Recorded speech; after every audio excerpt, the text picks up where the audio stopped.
नमस्कार बच्चों। ओके, कैसे हैं आप लोग? ओके, तो स्वागत करता हूं आपके अपने YouTube चैनल में पीके सिंह इंस्टीट्यूट में। Okay, let us start lecture number 31 and आज हम लोग करेंगे वाइड न्यूमेरिकल के कुछ एग्जांपल्स एंड क्वेश्चंस। ओके, जैसा कि इसके प्रीवियस क्लासेज में हम लोग पढ़ रहे थे, थिएट्रिकल पार्ट्स को पढ़ रहे थे, उसी के आधारित कुछ क्वेश्चंस है। जो डेंसिटी पढ़े थे हम लोग घनत्व के बारे में, और जो टेट्राहेड्रल रिक्तियां वॉइड कैसे निकालते हैं, ऑक्टाहेड्रल वॉइड कैसे निकालते हैं, है ना, जब सीसीपी या एफसीसी दिए हुए हैं। तो हम लोगों ने पिछले उसके फार्मूला को देखा था हमने, ठीक है। यानी एफसीसी में उसका जो रैंक होता है वो 4 होती है, तो उसमें टेट्राहेड्रल वॉइड कितने होते हैं? ट्वाइस ऑफ n होते हैं, यानी जितने उनकी रैंक है उसका दोगुना कर दीजिए। और ऑक्टाहेड्रल कितना होगा? जितना रैंक होगा उतना ही ऑक्टाहेड्रल वाइड होगा। ओके, उसी पे आधारित क्वेश्चंस करने वाले हैं हम लोग। ओके, 2-3 ज्यादा नहीं करेंगे, 3-4-5 जितने भी पॉसिबल हो सके क्वेश्चंस करेंगे। बाकी जैसे ही थिएट्रिकल पार्ट समाप्त होगा ना, हम लोग लास्ट में पूरे एनसीईआरटी के जितने भी क्वेश्चंस हैं, आपके जो पाठ्य निहित क्वेश्चंस दिए हुए हैं, हर टॉपिक के बाद कुछ क्वेश्चंस, उन क्वेश्चंस को भी और लास्ट में सारे क्वेश्चंस को कराऊंगा मैं। और आपको एक अलग से सीरीज भी दूंगा जो अनसॉल्व्ड पेपर का होगा, वो लोग हम प्रैक्टिस करेंगे, मिल करके करेंगे, ठीक है। वेबसाइट का लिंक है डिस्क्रिप्शन में, आप वहां से सारी टेस्ट सीरीज अपना और प्रैक्टिस सेट डाउनलोड करके कर सकते हैं। और कमेंट्स में जरूर बताइएगा, है ना, डिस्क्रिप्शन में भी मैं लिंक दूंगा, ठीक है। अभी तो खैर ऑनेस्टली आई एम सेइंग सब कुछ मुझे ही करना होता है, ठीक है ना, तो थोड़ा टाइम का भी अभाव होता है। तो धीरे धीरे सारी चीजें व्यवस्थित हो जाएंगी यदि आप लोगों का सपोर्ट और प्यार और आशीर्वाद रहा तो, ठीक है बच्चों। ओके, तो चलिए हम लोग आज पहला क्वेश्चन करते हैं। और उन बच्चों से मैं रिक्वेस्ट करूंगा कि जो भी चैनल पे पहली बार आए हैं या देख रहे हैं, प्लीज चैनल को सब्सक्राइब, लाइक और शेयर जरूर कर लीजिए यदि आपको कुछ सीखने को मिल रहा है तो, ठीक है बच्चों। इससे हमें मोटिवेशन मिलता है और आप हमें सपोर्ट भी कर सकते हैं सब्सक्राइब, लाइक और शेयर करके। ओके बच्चों, तो चलिए देर न करते हुए स्टार्ट करते हैं। ओके, रेडी हैं? साथ में नोटबुक और पेन, हमेशा की तरह मैं रिक्वेस्ट करूंगा कि साथ में नोटबुक और पेन जरूर रखिए और एकांत में एकदम अच्छे से पढ़िएगा, ठीक है। एक बार मैं देख लूं क्लियर दिखाई दे रहा है ना, आवाज भी क्लियर आ रही है आप लोगों को? ओके, तो चलिए देर न करते हुए स्टार्ट करते हैं हम लोग। ओके, आइए क्वेश्चन समझते हैं और पढ़ते हैं, ठीक है। मैंने इंग्लिश और हिंदी दोनों बच्चों को लेकर के साथ में चल रहे हैं, तो मैंने दोनों में ही लिख दिया है, ठीक है ना। अभी हम लोग वाइड पर आधारित न्यूमेरिकल्स करेंगे, जैसा कि हमने हेडिंग में दिया था कि वाइड न्यूमेरिकल करेंगे। लेक्चर नंबर 31 कह रहा है कि देखिए, इन अ क्यूबिक पैक्ड, यानी क्यूबिक पैक्ड स्ट्रक्चर है, ठीक है कोई। अब क्यूबिक पैक्ड की बात आ रही है तो सिंपल सा आप समझ जाएंगे, सीसीपी क्यूबिक पैक्ड क्लोजिंग उसी में होती है, या आप सीसी, ठीक है। The lattice is made up of oxide ion, जो क्रिस्टल जालक है वो किससे मिल करके बना हुआ है? ऑक्साइड आयन से मिल करके बना हुआ है, ठीक है। 1/5 of tetrahedral void occupied by x+2। अब देखिए, जो चतुष्फलकीय रिक्त है ना, रिक्तियां हैं, वो कितना पार्ट घेर रहा है? x+2 1/5 पार्ट घेर रहा है, ठीक है। और जो ऑक्टाहेड्रल वॉइड है, यानी अष्टफलकीय रिक्ति है, वो y+3 के रूप में 1/2 भाग घेर रही है, यानी उस पे कब्जा कर ले रही है। Then formula of oxide will be, यानी उस ऑक्साइड का फार्मूला क्या होगा, सूत्र कितना होगा, उसको हमें बताना है। जैसे कि हिंदी में दे रहा है, मिश्रित ऑक्साइड की एक घनीय बनी हुई क्रिस्टल संरचना में जो लैटिस है, जाली है, जालक है, वो ऑक्साइड आयन से बनी होती है। चतुष्फलकीय रिक्त का 1/5 भाग x+2 द्वारा कब्जा कर लिया जाता है। अष्टकोणीय रिक्त का 1/2 भाग y+3 द्वारा कब्जा कर लिया जाता है। तो ऑक्साइड का सूत्र क्या होगा बताइए? बहुत आसान है, थोड़ा सा मैं आपको यहाँ पे हिंट देता हूँ, फिर दूसरा क्वेश्चन दूंगा, इसी पे आधारित होगा, वो आपको करना है, ठीक है। अच्छे से पढ़िएगा, ठीक है। और साथ में नोट भी कर लीजिएगा, ठीक है। ये आपके एनसीईआरटी का एग्जाम्पल ही है, देख लीजिएगा, ठीक है। तो आइए स्टार्ट करते हैं, ठीक है बच्चों। क्या कह रहा है, सबसे पहले तो ये कह रहा है कि क्या है, क्यूबिक पैक्ड है, यानी मिश्रित ऑक्साइड की घनीय संरचना, यानी सीसीपी है। सीसीपी है, इसी को हम कहते हैं एफसीसी, है ना। सीसीपी कह लीजिए या एफसीसी कह लीजिए, ठीक है ना।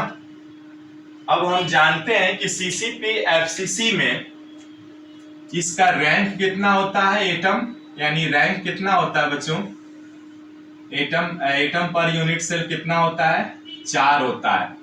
तो जब एफसीसी की रैंक 4 होती है तो आप बताइए जरा कि टेट्राहेड्रल, ओके, टेट्राहेड्रल बॉन्ड कितने होंगे, याद है सूत्र, इसका 2 गुना होगा, यानी 2 गुणे 4 यानी 8 हो जाएंगे। और ऑक्टाहेड्रल बॉन्ड कितना होगा, सेम यही होगा, 4 हो जाएगा, ठीक है। अब एफसीसी बनता कैसे है, देखिए इस तरह से बनता है। ये मैं एक सीसीपी बनाता हूं, क्यूबिक यूनिट सेल बनाया मैंने, ठीक है। इस क्यूबिक यूनिट सेल में एटम किधर किधर होंगे, फेसेज पे एक यहाँ होगा, एक जस्ट नीचे, एक साइड में, एक इधर, एक आपकी तरफ और एक इस ब्लैक बोर्ड के पीछे, ठीक है। 6 होते हैं, ठीक है ना, एटम्स जो अरेंज होते हैं। ओके, यहां तक क्लियर हुआ। क्या कह रहा है ये, देखिए सीसीपी एफसीसी की रैंक हम जानते हैं, निकाल भी चुके हैं हम लोग, 4 होती है। और टेट्राहेड्रल बॉन्ड कितना होगा, 8 होगा। ऑक्टाहेड्रल बॉन्ड कितना होगा, 4 हो जाएगा। और ये इस तरह से इसकी संरचना बनेगी, ठीक है। अब चूंकि यहां पे कह रहा है, इससे मत कंफ्यूज हो जाइएगा, +2 +3 से ऐसा कुछ नहीं है, ठीक है। ये आयन के रूप में कंफ्यूज करने के लिए ही दिया गया है। तो क्या है, एक तो X से बना हुआ है और दूसरा Y से, और ये ऑक्साइड O है ना, यानी X, Y और O। अब इसका फार्मूला हमें बताना है, देखिए X क्या कह रहा है, X जो है वो टेट्राहेड्रल बॉन्ड का 1/5 पार्ट। तो टेट्राहेड्रल बॉन्ड कितना है, 8 है। 8 का 1/5 कितना होगा बच्चों, 8/5 ही तो होगा। क्या समझ में आ रहा है, नोट डाउन कर लीजिए आप, इसको कमेंट्स में भी जरूर बताइएगा। देखिए इतना ही तो आएगा। अब y क्या है, y +3, देखिए क्या कह रहा है, ऑक्टाहेड्रल बॉन्ड का 1/2। ऑक्टाहेड्रल बॉन्ड कितना है, 4 है, तो 4 का 1/2 यानी 4/2, ठीक है। अब उसके बाद देखिए ऑक्साइड, ऑक्साइड का क्या कह रहा है, ये ऑक्साइड का आपका कितना है, रैंक ऑक्साइड का 4 है ना, यानी यहाँ पे 4 है। और यहाँ पे आपका ऑक्साइड जो है कितना हो रहा है, देखिए ऑक्साइड जो है आपका वो 4 है ही, और यानी 4×5 = 20, यानी ये हो जाएगा आपका 4 और गुणे 4 हो जाएगा, ठीक है ना, इसकी रैंक है तो, ओके। यानी अब इसको देखिए, इसमें क्या करेंगे, इसको हल कर लीजिए, बस हो गया। अब इसको आसानी से हल कर सकते हैं। ये 8/5, ये हो जाएगा y, 2 से कटाएंगे, 2 बार में कट जाएगा ना, y2, और ये O 4 हो जाएगा, ठीक है।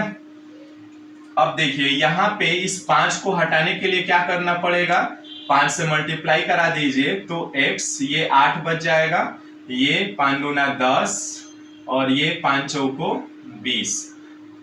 ये बटे में इसलिए नहीं छोड़ सकते क्योंकि हमारे जो एटम्स होते हैं वो फ्रैक्शन में नहीं होते हैं, ठीक है ना, इसलिए इसको हम सिंप्लीफाई कर लिए। अब यहाँ पे इसके आगे भी हल कर लीजिए, इसके आगे हल क्या है, और इसको सिंप्लीफाई क्या कर सकते हैं, 4 से 2 से और भाग दे देंगे तो कट जाएगा ना, यानी यहाँ पे आ जाएगा 2 से भाग देंगे 4, और ये आ जाएगा y5, और ये आ जाएगा आपका कितना, 2 से भाग देंगे तो ऑक्सीजन 10 आ जाएगा, है ना। ये आएगा X4 Y5 वो 10, ओके, ये आपका फार्मूला आएगा, ठीक है। क्लियर दिखाई दे रहा है, समझ में आया आप लोगों को, ओके। तो इस तरह से आप आसानी से कर सकते हैं इनको, ठीक है बच्चों। अब चलिए दूसरा क्वेश्चंस करते हैं। अभी तो ये पहला क्वेश्चंस था, हमने पहला क्वेश्चंस निकाला और देखा, ठीक है। यानी इस तरह से हमने ये फार्मूला को निकाल लिया, ठीक है। अब आइए दूसरा क्वेश्चंस करते हैं। दूसरा क्वेश्चंस आपका इसी पर आधारित है। दूसरा क्वेश्चंस क्या कह रहा है मैं लिखता हूं, उसके बाद आगे बढ़ते हैं, ठीक है। इसका स्क्रीनशॉट ले लीजिए, यदि लेना है तो ले लीजिए, फिर आगे बढ़ते हैं। ओके, ले लिए। चलिए अब दूसरा क्वेश्चंस करते हैं।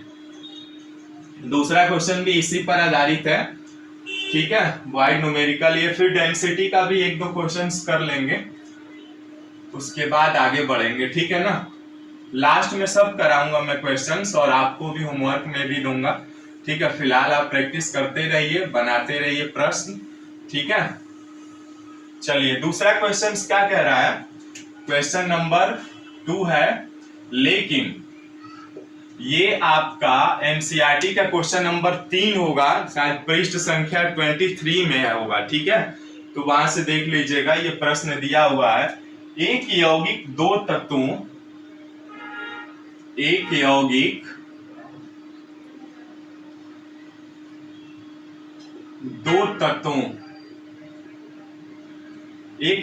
दो तत्वों M और N से बना है। M और N से बना है,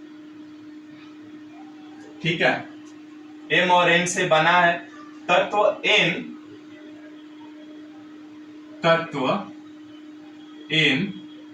क्या बनाता है, CCP संरचना बनाता है। CCP संरचना बनाता है,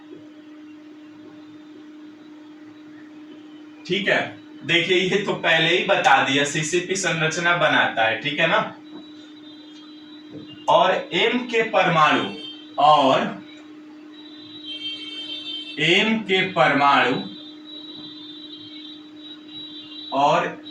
के परमाणु देखिएगा चतुष्फलकीय रिक्तियों के चतुष्फलकीय रिक्तियों के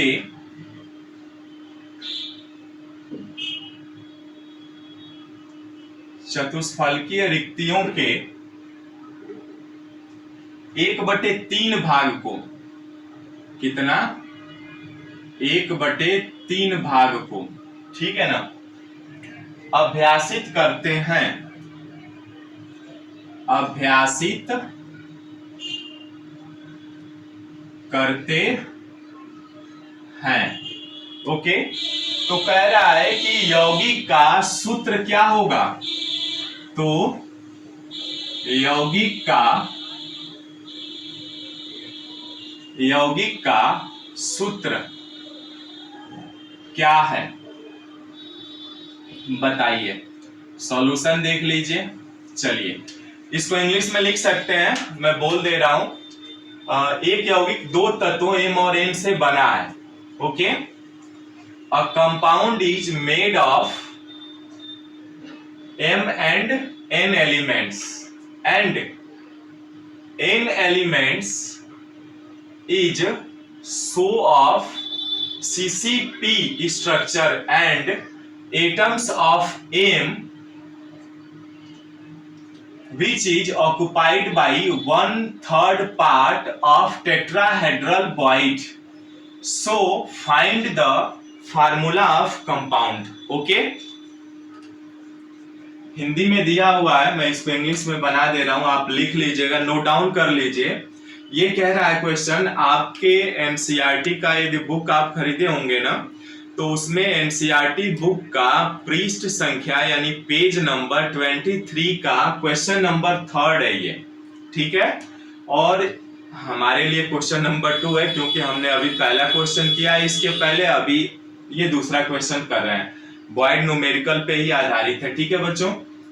तो ये कह रहा है एक यौगिक दो तत्वों M और N से बना है, यानी a compound is made up of M and N elements, and N elements so that CCP structure या N elements is made of CCP structure and the atoms of M is occupied of 1/3 part of tetrahedral void.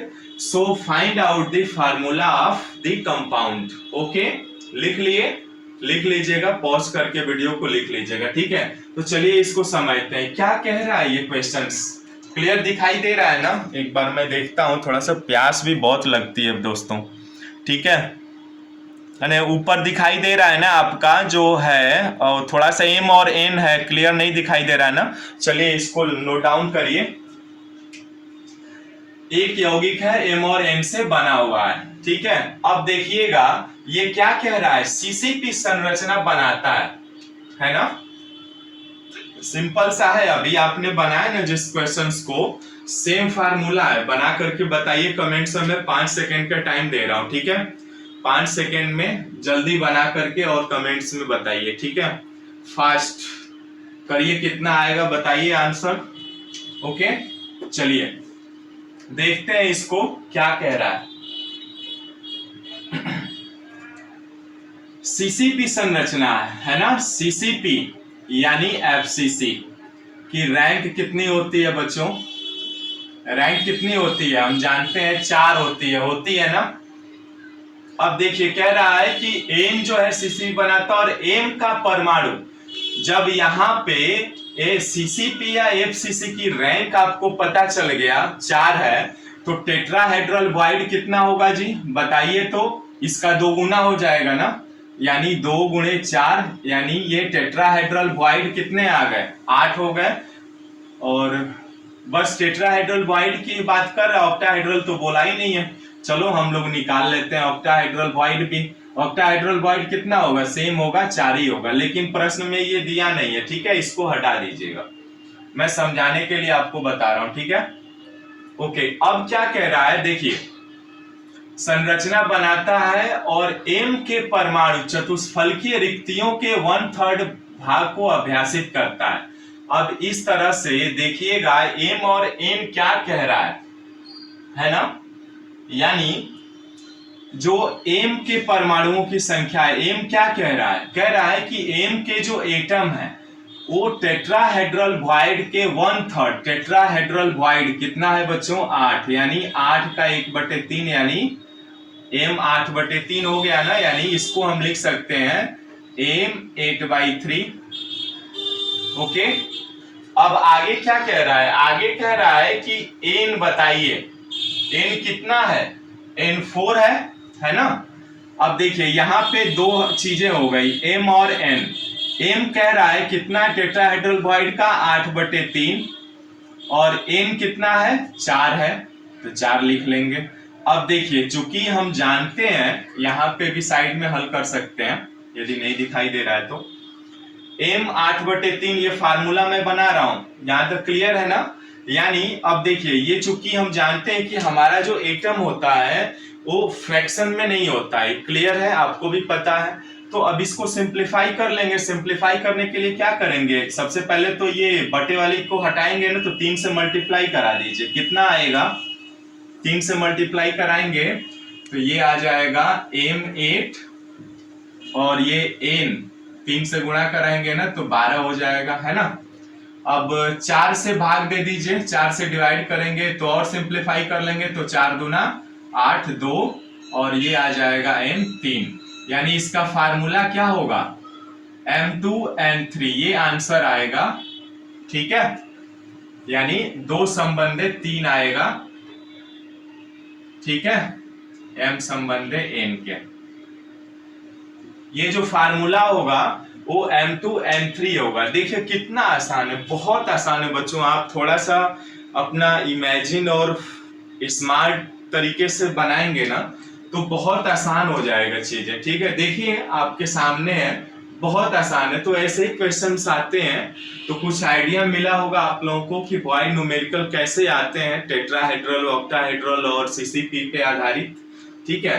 तो इस तरह से ये हमने हल किया void numerical को, और ये दोनों क्वेश्चंस हमने किया। अब आपके NCERT किताब में बहुत सारे क्वेश्चंस दिए गए हैं, आप उनको करिएगा। यदि नहीं बनेगा तो मैं कमेंट्स में बताइएगा, या हमें मेल भी कर सकते हैं, तो मैं उस चीज को आगे फिर उस पर एक लेक्चर बनाऊंगा, ठीक है। या आप हल करिएगा लास्ट में, तो जैसे ही थिएट्रिकल पार्ट खत्म होगा हम लोग क्वेश्चंस करने वाले हैं, बहुत सारे क्वेश्चंस करेंगे, ठीक है। अब इसी पे अभी डेंसिटी के कुछ प्रश्न हैं, उनको भी हल करेंगे, 3-4 दो उसके भी एग्जांपल्स हल कर लेते हैं।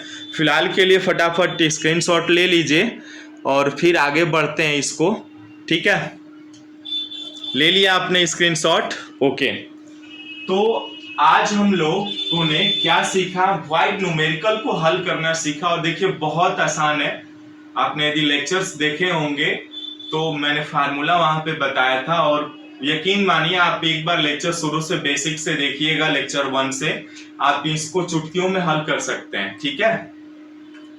तो चलिए नेक्स्ट क्लास में हम लोग डेंसिटी पे आधारित प्रश्नों को, न्यूमेरिकल्स को हल करेंगे, ठीक है। तैयार रहिएगा, कल मिलते हैं, ठीक है, नेक्स्ट लेक्चर में, ओके। तब तक फटाफट इसका स्क्रीनशॉट ले लीजिए। और बताना चाहूंगा यदि आप जो भी नए देख रहे हैं प्लीज चैनल को सब्सक्राइब, लाइक, शेयर जरूर करिए, ओके। मिलते हैं फिर नेक्स्ट वीडियो में, आप अपना बहुत बहुत ख्याल रखिए दोस्तों, okay. Thank you, thanks a lot, bye bye, see you.